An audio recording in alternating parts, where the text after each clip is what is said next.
My lords, ladies and gentlemen, welcome to the encore production of Iolanthe, the latest opera that has been written by my esteemed colleague, Mr. Gilbert, and myself. Mr. Gilbert has finally given me a libretto that is free of topsy-turvydom, no absurdities, everything perfectly matter of fact. Now, the music that I have composed for this opera is derived from the sort... It's about fairies. It's about a shepherd who's a fairy down to the waist, who enters Parliament. No absurdities, everything perfectly matter of fact. Gentlemen, is anything amiss? Yes, it's this confounded story by Gilbert. We can't even pronounce the name of the opera. The opera is called Iolanthe. Iolanthe. Iolanthe was a fairy who disobeyed the fairy law by marrying out. I'm afraid so. To a non-fairy, a mortal. And they produced a son who is half fairy, half man. Now, in punishment for this crime... Pure rubbish, that's a poppycock. Yes, precisely. Now, because of her sin, Iolanthe... Excuse me. Iolanthe is banished to the bottom of a stream where she has been living for 25 years in order to be near her son, who is now grown up and is a shepherd. Quite. Half fairy, shepherd's son, and he's in love with a Phyllis? Oh, yes, exactly. Now, the son, Strephon, as he is called, is in love with Phyllis, a shepherdess, who is beloved by her guardian, the Lord Chancellor, and the entire House of Lords, that is, you peers. You mean the entire political establishment is in love with a shepherdess called Phyllis? Exactly so. Now, Iolanthe looks eternally young because fairies never age. So when Phyllis sees Iolanthe in the arms of her son, Strephon, she thinks that he's cheating on her. Oh, I say that's a bit more like it. And so she breaks off with Strephon and is ready to accept the hand and heart and riches of the highest bidder amongst the peers. Does this make sense to anyone? Time for tea. No. Wait, there's more. The fairies come to the defense of the shepherd, and what emerges is a war of the sexes, fairies versus peers. They send Strephon into Parliament with the power to pass any law that he pleases, and he decides he will destroy the aristocracy by opening the peerage to competitive examination. That is, anyone who wants to become a peer, a prince, a baron, a duke, a noble, whatever, viscount, and so on, has only to take an examination. If he passes the examination, he may become a nobleman. Oh, horror! Letting in anyone, just because they're talented. To suggest that the House of Peers might be bested by a fairy. Totally unfair. Yes, exactly. Now, gentlemen, if you'll go backstage, please, we'll commence with the opera. And, ladies and gentlemen, you will find there's a summary of the plot of the opera in your programs, which you may read during the playing of the sublime overture that I've composed for the occasion. Tell me, do you think anyone is going to take it seriously? Well, of course not. Although, have you seen what goes on in the Knesset? Ladies and gentlemen, we present Iolanthe, and you'll find that it is all perfectly matter of fact. I thank you.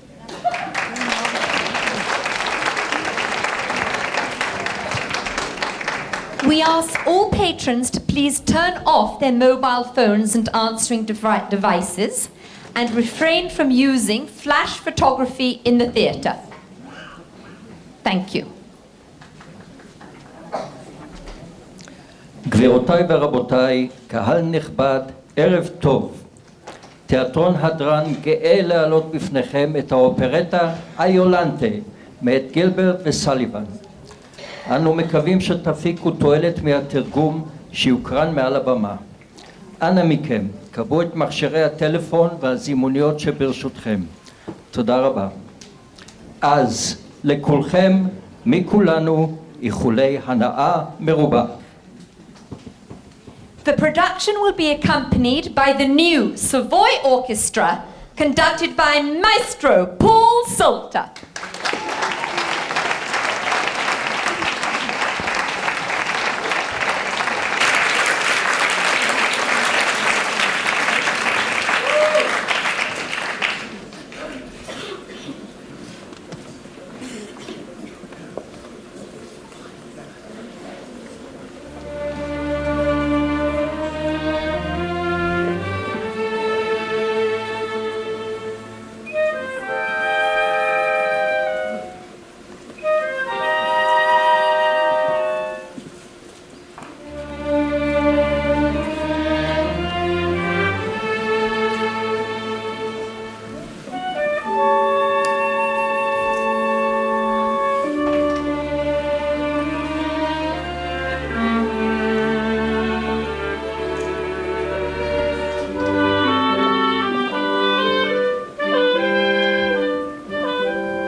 Injudicious to marry a mortal? Injudicious! It strikes at the root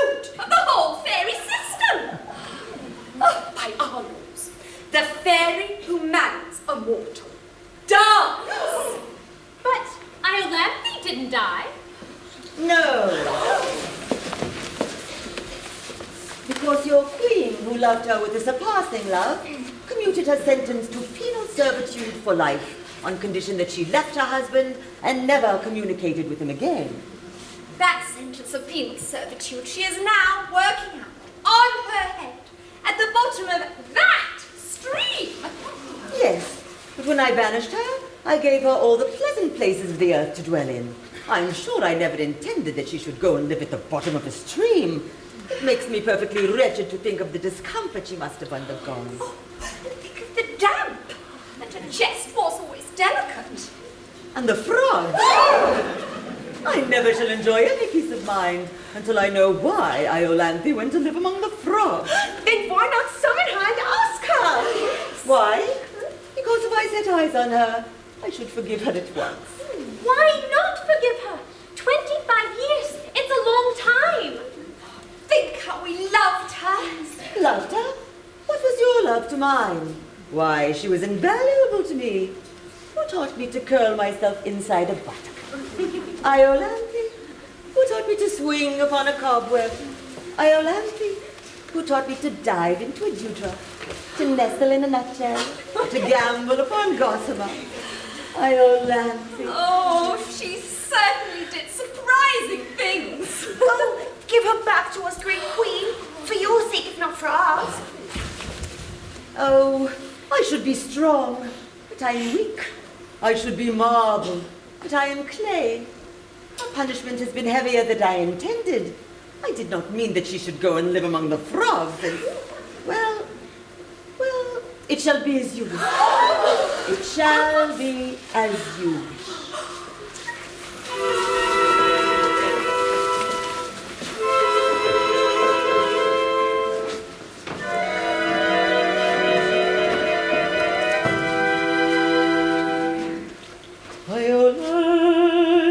Iolanthe, from thy dark exile thou art summoned.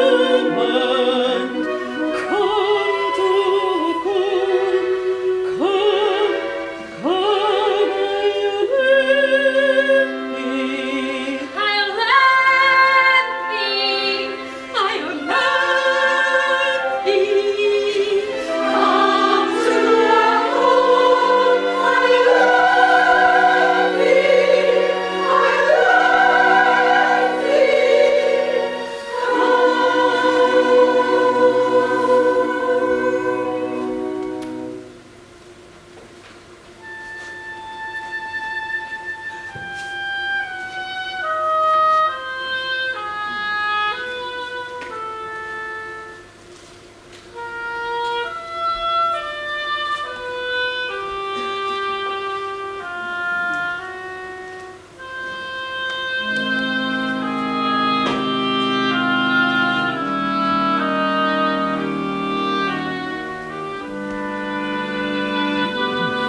tell me, with all the world to choose from, why on earth did you decide to live at the bottom of that stream?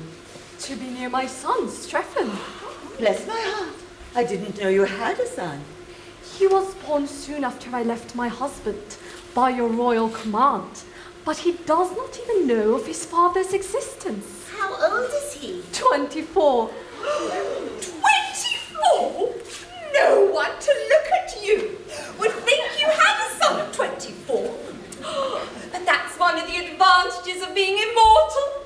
We never grow old. Unless we choose to. And what is he? He's an Arcadian shepherd, and he loves Phyllis, a ward in Chancery. A mere shepherd, and he half a fairy. He's a fairy down to the waist, but his legs are mortal. Dear me! I don't suppose that I am more curious than other people, but I confess I should like to see a person who is a fairy down to the waist, but whose legs are mortal. Well, nothing easier, for here he comes.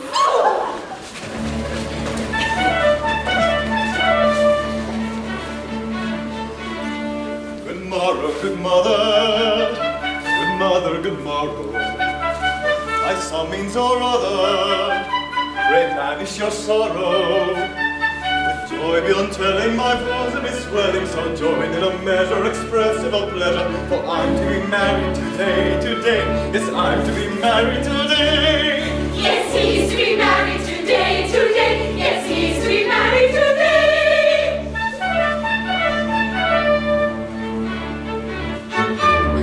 Then the Lord Chancellor has at last given his consent to your marriage with his beautiful ward Phyllis? Not he, indeed. To all my tearful prayers he answers me. A shepherd lad is no fit helpmate for a ward of Chancery. I stood in court. There I sang him songs of Arcady, with flageolet accompaniment. In vain. At first he seemed amused, so did the bar.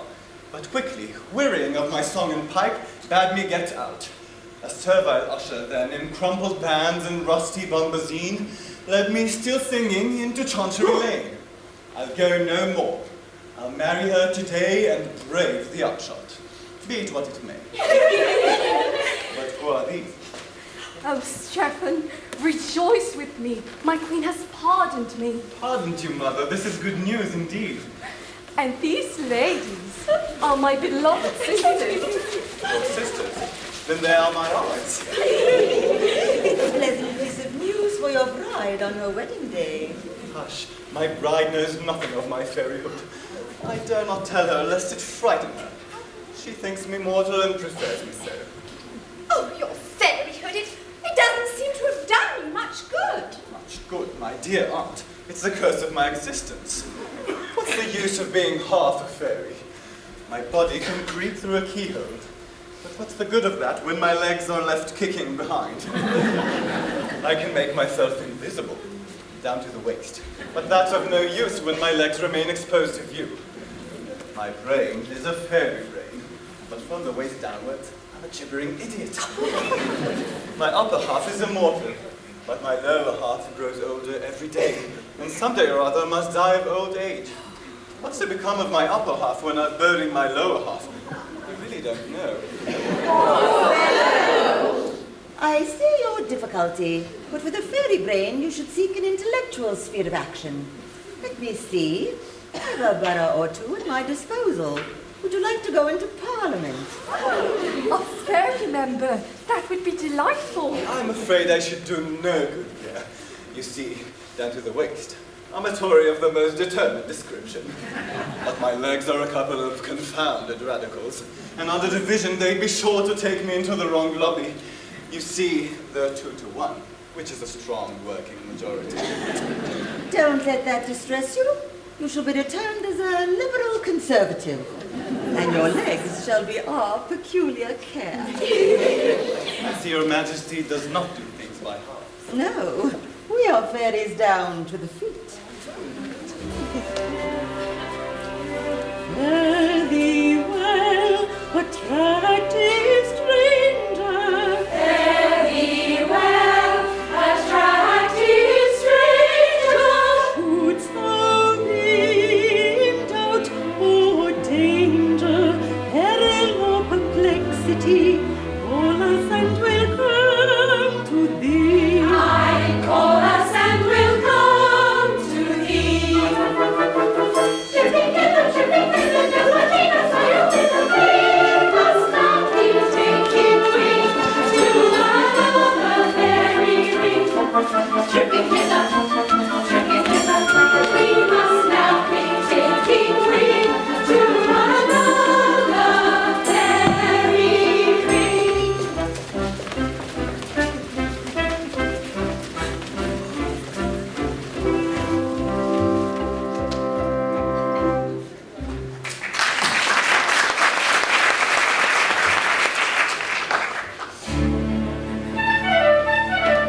I, Phyllis, and today we are to be made happy forever. Well, we're to be married. It's the same thing. I suppose it is. Oh, but Strephon, I tremble at the step I am taking. I believe it is penal servitude for life to marry a ward of the court without the Lord Chancellor's consent. I shall be of age in 2 years. Don't you think you could wait 2 years? 2 years?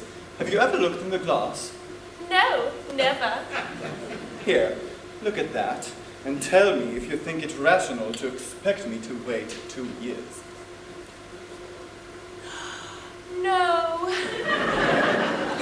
You're quite right. It's asking too much. One must be reasonable. Besides, who knows what will happen in 2 years? Why, you might fall in love with the Lord Chancellor himself by that time. Yes, he's a clean old gentleman. As it is, half the House of Lords are sighing at your feet. Well, the House of Lords are certainly extremely attentive.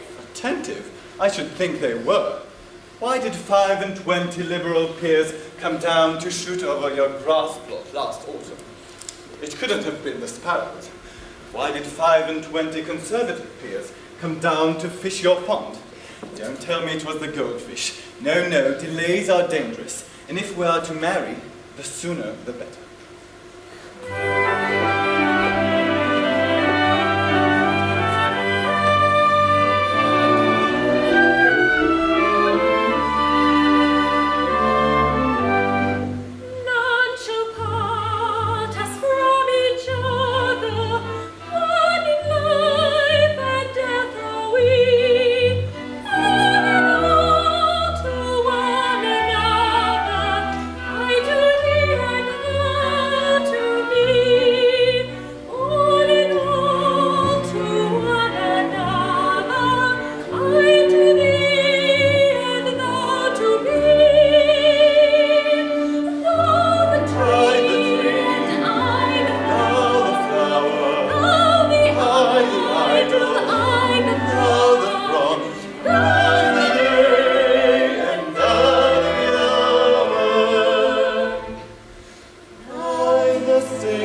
the sculptor,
brasses, blow the trumpets, bang the brasses, tan tan ta sing boom.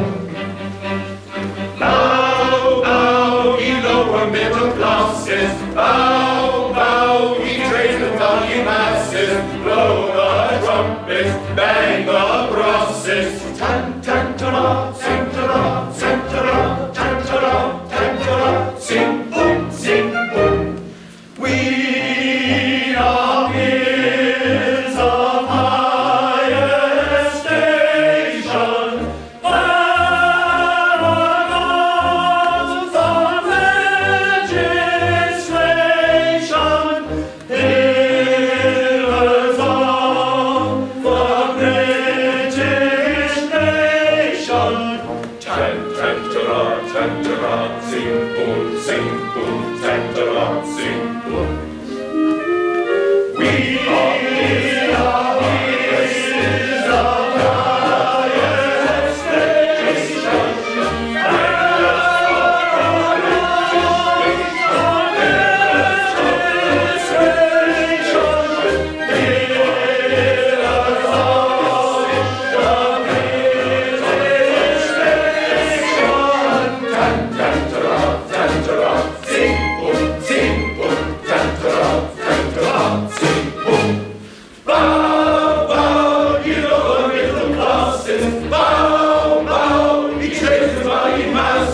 blow the trumpets, bang the brasses, tan tan ta sing boom.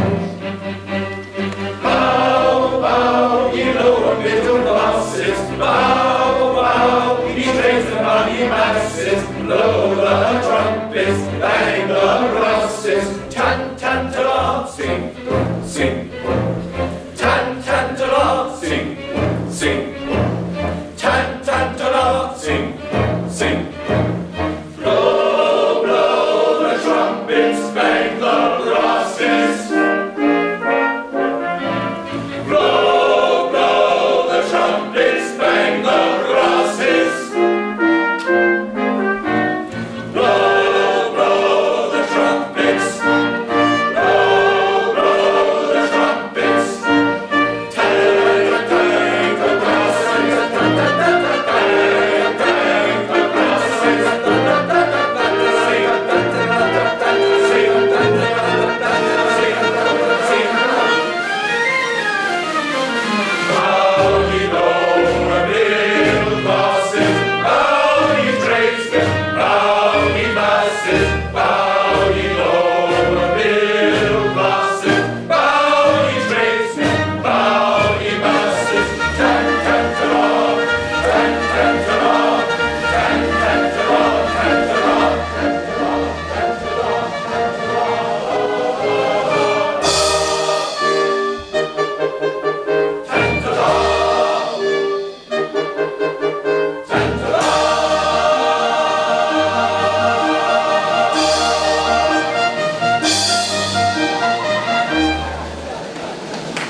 young wards in Chancellor, all very agreeable girls, and none over the age of 21. A pleasant occupation for a susceptible Chancellor. A pleasant occupation for a susceptible Chancellor.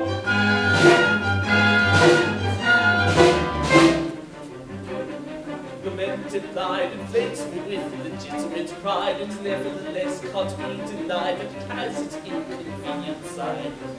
I'm not so old and not so plain, I'm quite prepared to marry again. But there'd be the deuce to pay in the loss if I fell in love with one of my wants. Which rather tries my temper for, such as the Chancellor. Which rather tries his temper for, he's such a sensible Chancellor. And everyone who married a ward must come to me for my accord, and in my court I sit all day, giving agreeable girls away. One for him, and one for he, and one for you, and one for ye. And one for thou, and one for thee. But never, oh never, a one for me. Which is exasperating for a highly susceptible Chancellor. Which is exasperating for a highly susceptible Chancellor.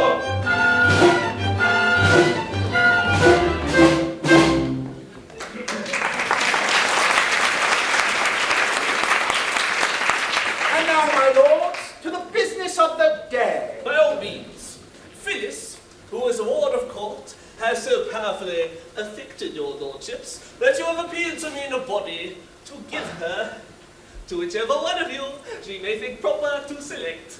And a noble lord has just gone to a cottage to request her immediate attendance. It would be idle to deny that I myself have the misfortune of being singularly attracted to this young person. My regard for her is rapidly undermining my constitution.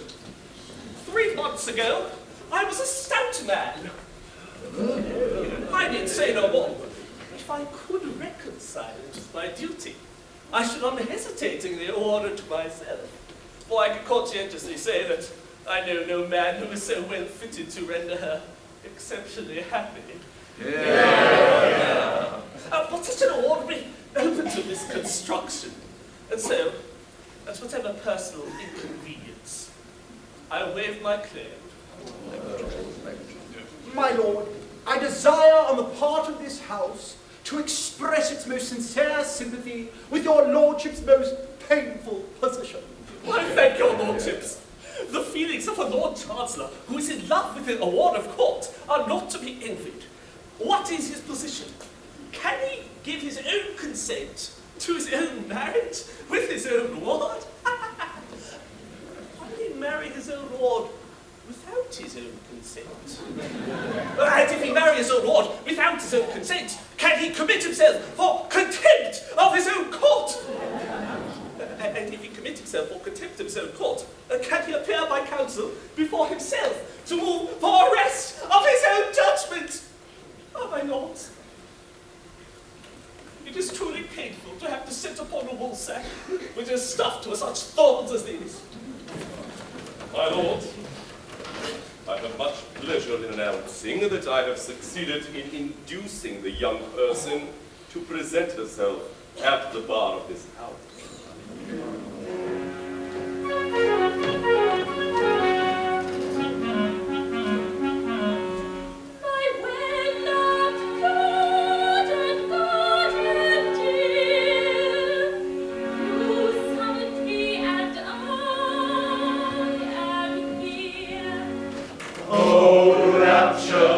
How beautiful, how gentle, how dutiful.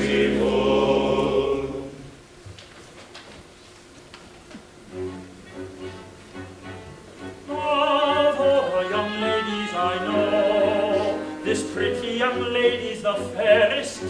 Her lips have the rosiest show, her eyes are the richest and rarest. Her origin's lowly, it's true, but of birth and position I've plenty. I've grammar and spelling for two, and blood and behavior for 20. Her origin's lowly, it's true. I've grammar and spelling for two, of birth and position I've plenty, with blood and behavior for 20.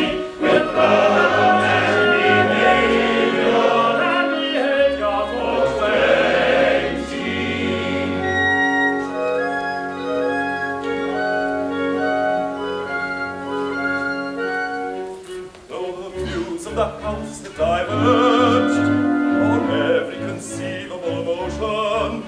All questions of party are merged in a frenzy of love and devotion. If you ask us distinctly to say what party we claim to belong to, we reply without doubt or delay, the party we're singing this song to. If you ask us distinctly to say, we reply without doubt or delay, the party we claim to belong to is the party we're singing this song to. The party we claim to belong to is the party we're singing this song to.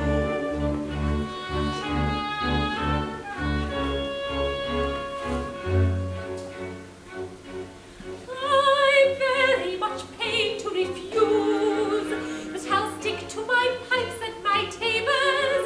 I can spell all the words that I use, and my grammar's as good as my neighbours. As for birth, I was born like the rest. My behaviour is rustic but hearty, and I know where to turn for the best when I want to particular party.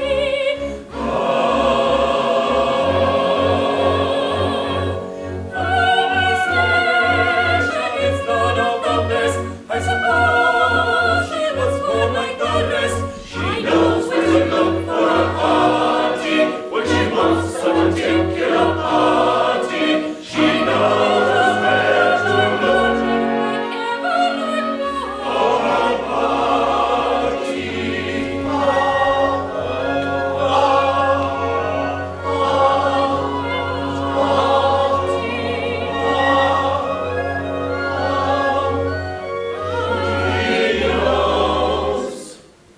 Where to look for her party.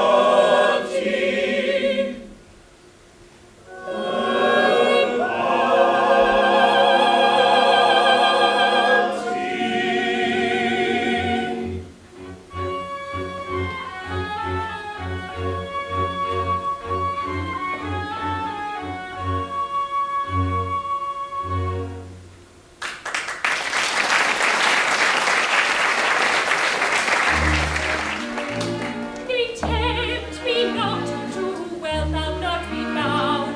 In lonely cot, alone is much found. No, no, indeed, high rank will never hurt you. The peerage is not destitute of virtue. Swear not the nobly born with love affected, nor treat with virtuous scorn the well connected. High rank involves no shame, we boast an equal claim, with him of humble name to be respected. Blue blood, when virtuous love is sought, thy power is not, though dating from the flood. Blue blood, When virtuous love is sought, thy power is not, though dating from the flood. Blue blood. spare us the bitter pain of stern denials, nor with low-born disdain augment our trials. Hearts just as pure and fair may meet in Belgrave Square, as in the lonely air of seven dials. Blue blood, for what avail art thou to serve us now? Though dating from the flood, blue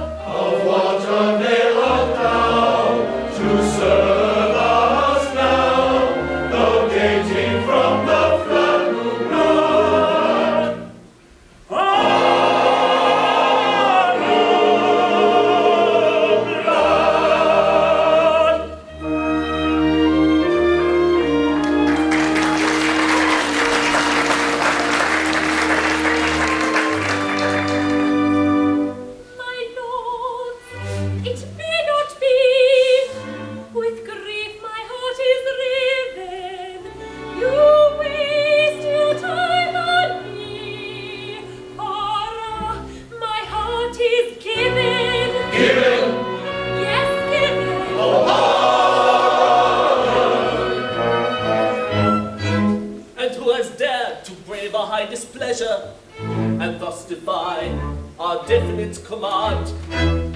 'Tis I, young Strephon, find this priceless treasure. Against the world, I claim my darling's hand.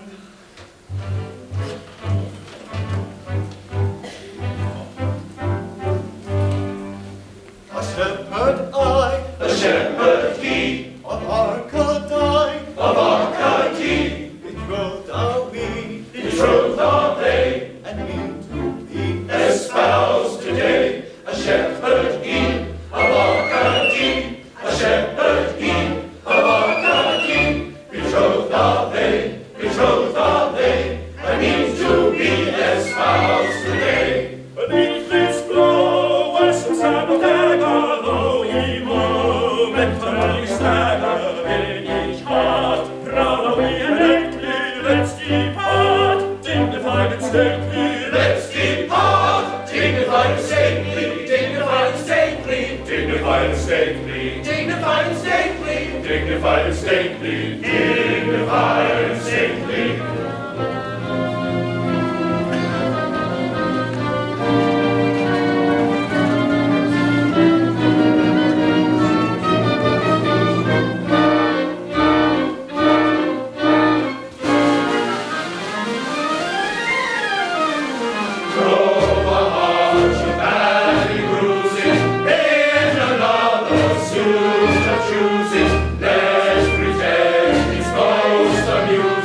Let's pretend it's most amusing. Ha ha ha, ha ha ha, ha ha ha,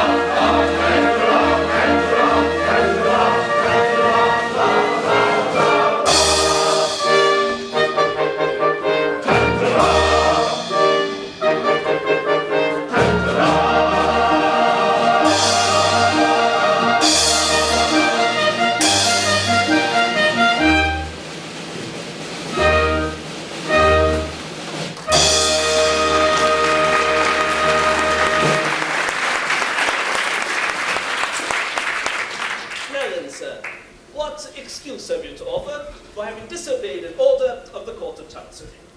My lord, I know no court of chancery. I go by nature's acts of parliament. The breeze, the seas, the rooks, the brooks, the gales, the vales, the fountains and the mountains cry. You love this maiden, take her, we command you. 'Tis written heaven by the bright barbed dart, which leaps forth into lurid light from each grim thundercloud. The very rain pours forth her sad and swaddling sympathy. When chorus nature bids me take my life, shall I reply, nay, but the certain Chancellor forbids it? Sir,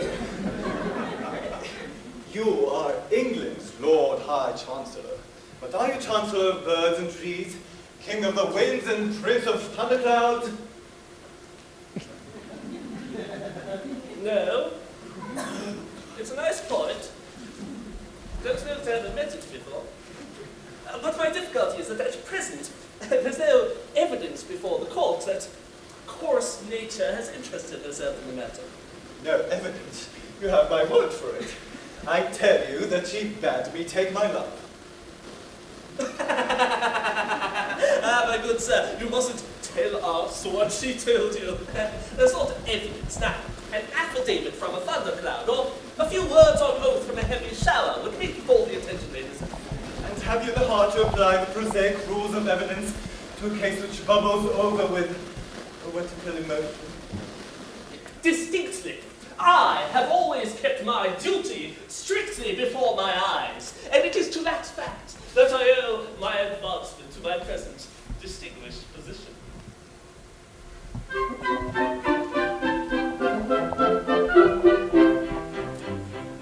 When I went to the bar as a very young man, said I to myself, said I, I'll work on a new and original plan, said I to myself, said I, I'll never assume that a robber or thief is a gentleman worthy of decent belief, because his attorney has sent me a brief, said I to myself, said I.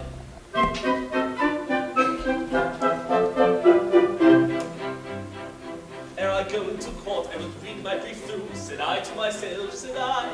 And I'll never take work I'm unable to do, said I to myself, said I. My learned profession I'll never disgrace by taking a fee with a grin on my face, but I haven't been there to attend to a case, said I to myself, said I.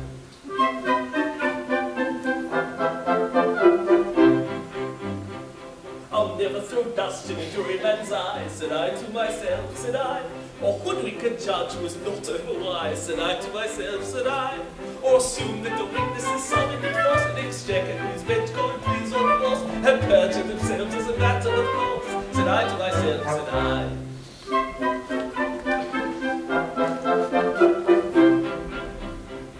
In other professions in which men engage, said I to myself, said I.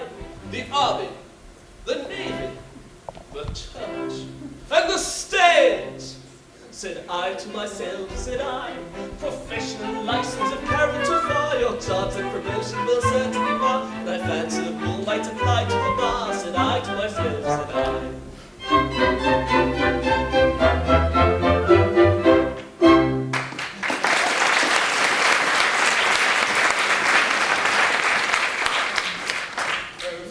Phyllis, to be taken from you just as I was on the point of making you my own.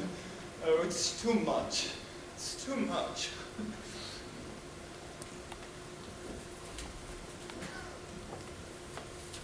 My son in tears? And on his wedding day? My wedding day? Oh, mother, weep with me, for the law has interposed between us, and the Lord Chancellor has separated us forever. The Lord Chancellor? Oh, he did but know. He did but know what? No matter. The Lord Chancellor has no power over you. Remember, you are half a fairy. You can defy him. Down to the waist. Yes, but from the waist downwards, he can commit me to prison for years.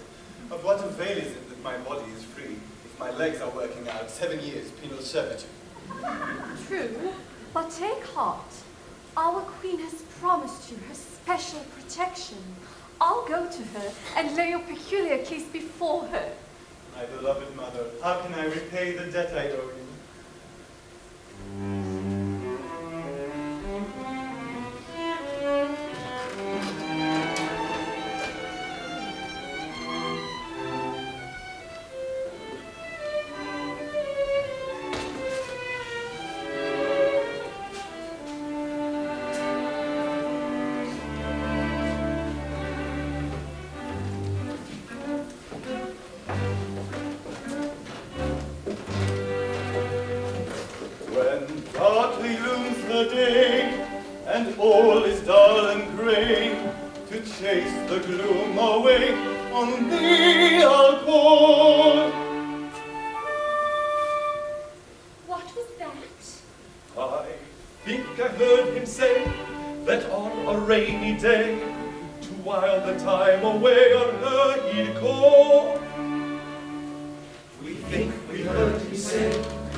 kindly this lady's my mother.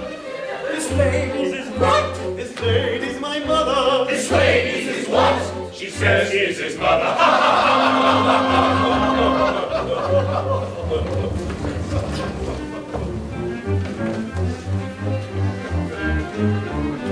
What means this mirth unseemly?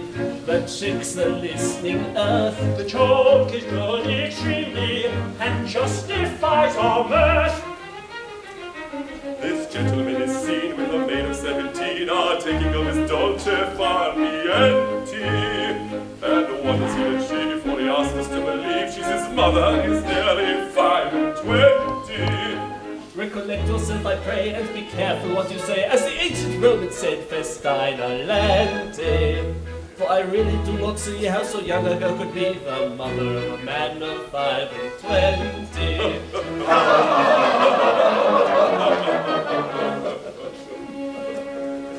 My lord, of evidence I have no dearth.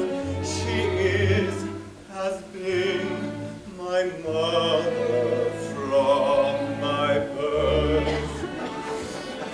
In babyhood upon her lap I lay, with infant food she moistened my clay. As she withheld the succor she supplied, by hunger quelt, your Strephon might have died. Had that refreshment been denied, indeed our Strephon might have died. Had that refreshment been denied, indeed our Strephon might have died. Alas, she's not his mother, it appears. Why weep these hot unnecessary tears? And by what laws should we so joyously rejoice because our Strephon did not die?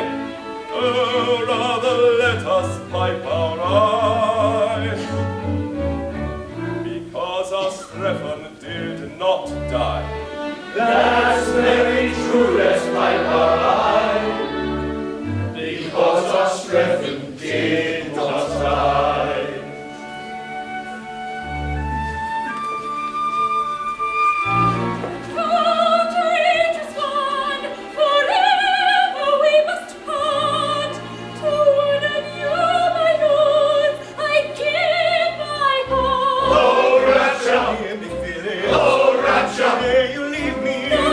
You did deceive me. You did deceive me. Not a word, you did deceive, you did deceive her.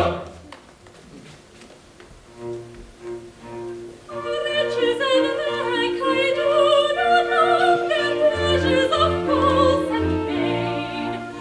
I give up the love of a lonely love for the love of a simple swain. But now that simple swain's untrue, with sorrowful heart I turn to you.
another. Oh, fine, your shepherd is a rogue. I tell her very plainly that the lady is my mother. Taradiddle, Tolloller. She won't believe my statement and declares we must be parted, because on a career of double dealing I have started. Then gives a hand to one of these and leave me broken-hearted.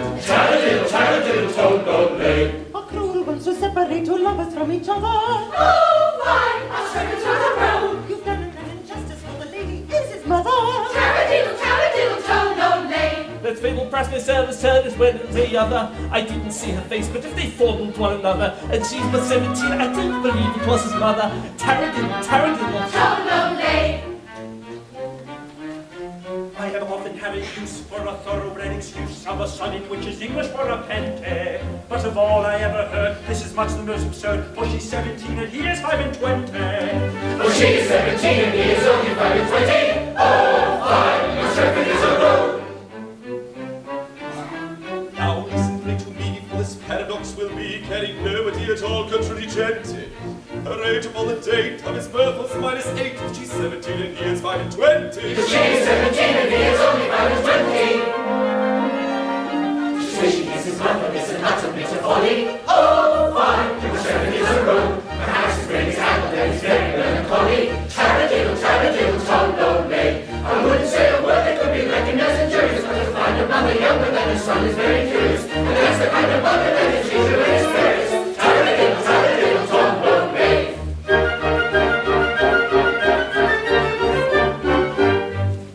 Go away, madam, I should say, madam, you display, madam, shocking taste. It is rude, madam, to intrude, madam, with your brood, madam, brace the face. You come here, madam, interfere, madam, with a pair, madam, I am one. You're aware, madam, what you dare, madam, so take care, madam, and be gone.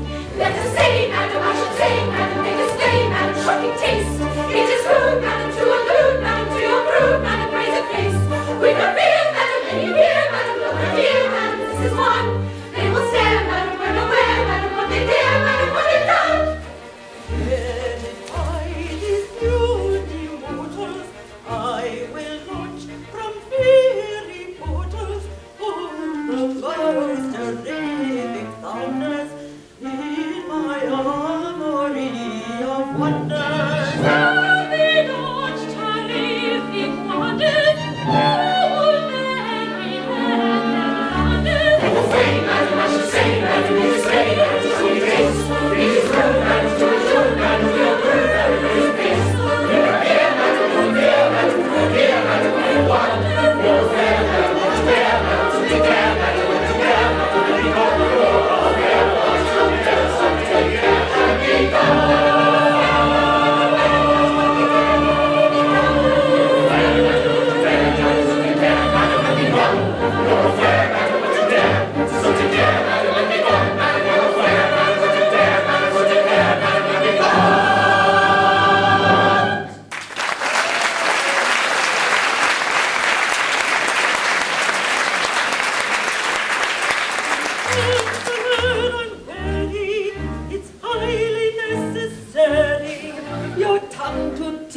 Respectful speech, your attitude to vary, your badinage so airy, your manner arbitrary, are out of place when face to face with an influential fairy. Never knew we were talking to an influential fairy. A plague on this one, Gary. I'm in a nice quandary of hasty tone with dames unknown. I ought to be more chary. It seems that she is a fairy from Anderson's library, and I took her for the proprietor of the mission. Come, say, We took her for the proprietor of the seminary.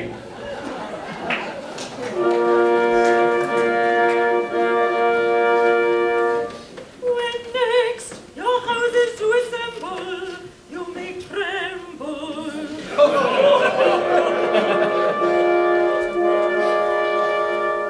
Horror, when gentlemen offend us, is tremendous.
Parliament he shall go, backed by their supreme authority. He'll command a law's majority. Into Parliament, he Parliament, he shall go. Into Parliament, he shall go. Into Parliament, Parliament, Parliament, he shall go. Into Parliament, he shall go. Every bill and every measure that may gratify his pleasure, though your fury it arouses, shall be passed by both your houses. You shall sit with no digression through the Knesset summer session. If the public it will please, he'll lower the price of cottage cheese. Official cars no more a perk. All of you will walk to work. Mercy! Every party that's ready shall be headed by a living Tears shall teem throughout the nation, and the Duke's exalted station be obtainable by competitive examination.